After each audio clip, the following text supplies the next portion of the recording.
الحيوانات اللي معانا النهاردة كانت على بعد لحظات من الموت، مش مشاهد تمثيل.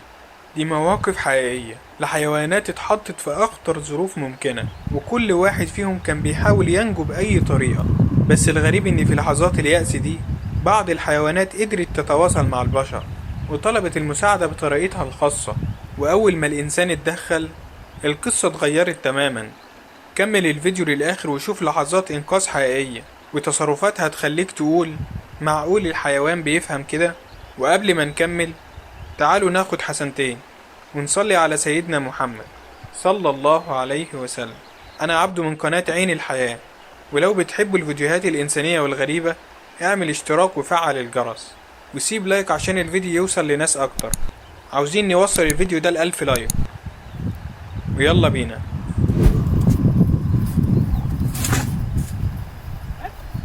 حيوان الوشق من أخطر الحيوانات، لكن قدر يفهم إن الست دي جاية تساعده مش هتأذيه.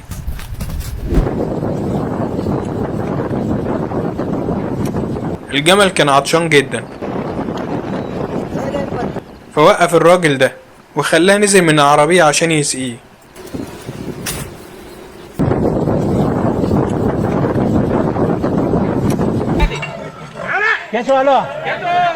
مجموعة من الناس شافوا الأسد واقع جوه البير.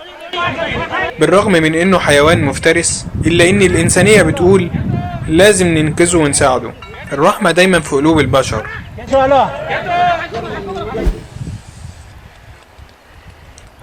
وقفوا الشغل عشان يساعدوا القطة دي وطلعوه من الماسورة دي، وقطعوا الماسورة دي عشان تقدر تخرج من غير أي أذى.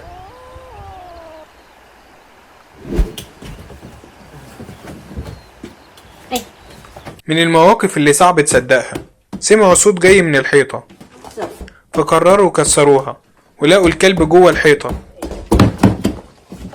فساعدوه خرجوه منها.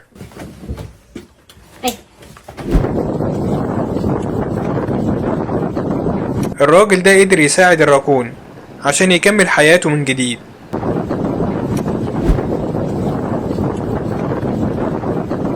الحصان وقع في مستنقع من الوحل، فتقريبا كده ندى على أصحابه، وبعد عدة محاولات فاشلة إلا إنهم نجحوا في الآخر وقدروا يطلعوه من البركة دي.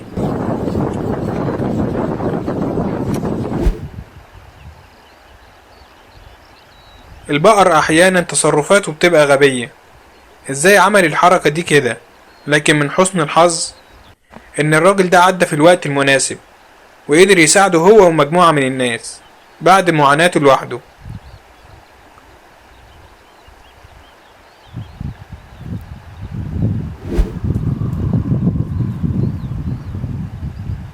صاحب الكلب بيساعده يطلع من المية، لكن الكلب عاوزه ينزل ويشيله، وفعلا الراجل نزل وطلعه على السلم بأمان. يا ترى كان بيتدلع ولا خايف فعلا؟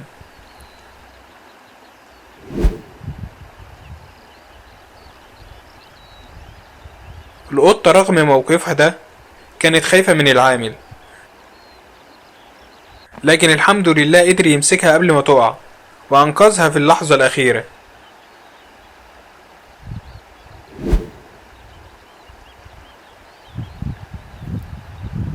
الذئاب من الحيوانات المفترسة، ولكن الرحمة اللي في قلوبنا دايما بتوجهنا لمساعدة أي كائن محتاج لمساعدة، والراجل ده ساعد الذئب بكل شجاعة.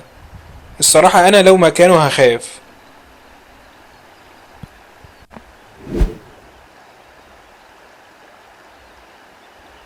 ثعلب صغير واضح إنه كان جعان، ولكن بعد ما خلص أكل دماغه دخلت مخرجتش، فدور على أي حد يساعده ولقى الراجل ده في طريقه، فوقف وخلاه يساعده عشان يشوف الدنيا من تاني.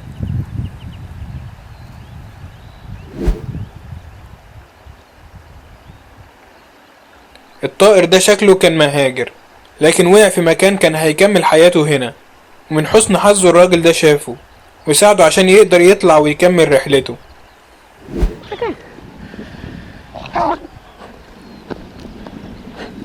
كلاب البحر دايما بيحصل لها مشاكل، فالراجل ده قرر يساعد البعض منهم فمسك واحد منهم متعلق بخيوط الصيد وساعده في التخلص منها، وبدأ حياته من جديد.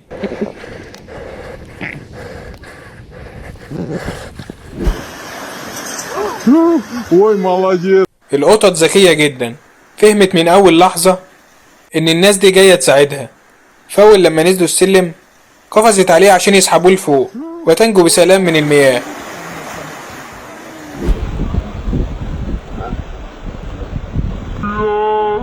السلحفة محشورة وسط الحجارة نفسها ترجع للبحر، فالراجل ده قرر يساعدها ويرجعها من تاني للبحر.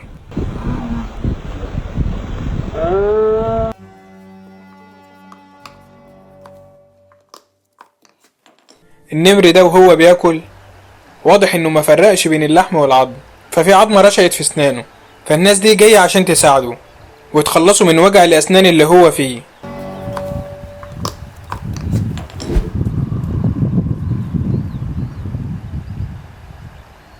الفيضان غرق كل المكان والحصان ده مبقاش عارف يعمل ايه، لكن الناس دي ساعدوا الحصان ونقلوه من مكانه لمكان امان.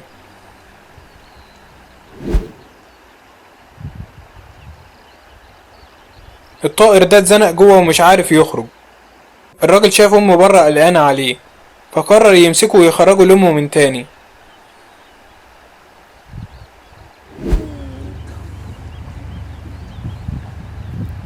خلاص اوشكت على الموت.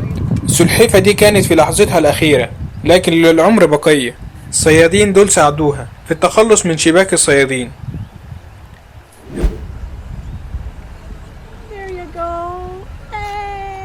الغزالة الصغيرة دي وقعت تحت ومش عارفة تطلع تاني، أمها قلقانة عليها ومش عارفة تعمل ايه، لكن الراجل ده ساعدها عشان ترجع لأمها.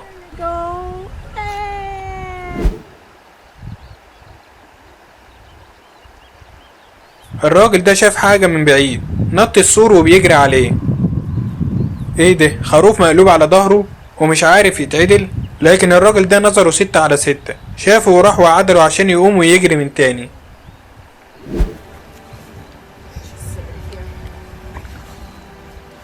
ايه ده؟ انا سامع صوت هنا، تعال نشوف كده، ده كلب بحر اتحشر هنا، تعال نساعده عشان يرجع للطبيعة من تاني.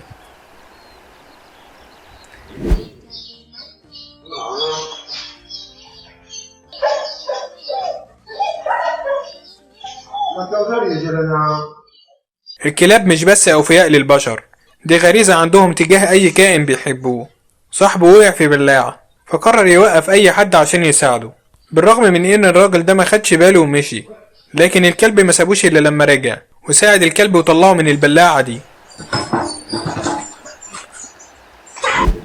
للأسف الفيديو خلص، وأنا شخصيا زعلان إنه خلص، لأنه أحلى وقت بيعدي عليا بجد هو وأنا معاكم هنا. لو مشهد واحد بس لمسك أو أثر فيك، انزل اكتبلي في التعليقات ايه أكتر لحظة أثرت فيك. تعليقك بيفرق معايا وبيخليني أقدم محتوى أقوى في الفيديو اللي جاي. فما تنساش تشترك في القناة وتفعل الجرس عشان ما يفوتكش أي فيديو جديد. وما تنساش أهم حاجة، ادعوا لإخواتنا في فلسطين، ربنا يكون معاهم وينصرهم. أشوفكم قريبا جدا في فيديو جديد. رب الخير لا يأتي إلا بالخير. سلام.